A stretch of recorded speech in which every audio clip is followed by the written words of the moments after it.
There must have been more dancing throughout the country in those days than there is now, and it seems to have sprung up more spontaneously, as if it were a natural production, with less fastidiousness as to the quality of music, lights, and floor. Many country towns had a monthly ball throughout the winter, in some of which the same apartment served for dancing and tea-room. Dinner parties more frequently ended with an extemporary dance on the carpet to the music of a harpsichord in the house or a fiddle from the village. This was always supposed to be for the entertainment of the young people, but many who had little pretension to youth were very ready to join in. There can be no doubt that Jane herself enjoyed dancing, for she attributes this taste to her favourite heroines. In most of her works, a ball or a private dance is mentioned and made of importance. Many things connect with the ballrooms of those days have now passed into oblivion. The barbarous law which confined the lady to one partner throughout the evening must indeed have been abolished before Jane went to balls.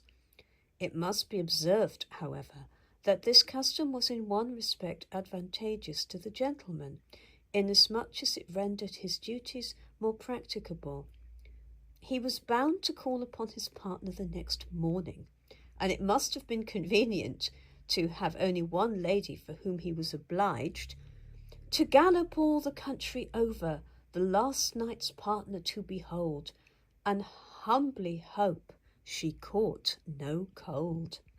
But the stately minuet still reigned supreme, and every regular ball commenced with it. It was a slow and solemn movement, expressive of grace and dignity rather than merriment. It abounded in formal bows and courtesies, with measured paces forwards, backwards, and sideways, and many complicated gyrations.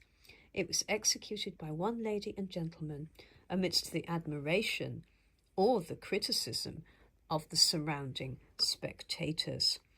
In its earlier and most palmy days, as when Sir Charles and Lady Grandison delighted the company by dancing it at their own wedding, the gentleman wore a dress sword, and the lady was armed with a fan of nearly equal dimensions. Addison observes that women are armed with fans as men with swords, and sometimes do more execution with them. The graceful carriage of each weapon was considered a test of high breeding. The clownish man was in danger of being tripped up by his sword getting between his legs. The fan, held clumsily, looked more of a burden than an ornament, while in the hands of an adept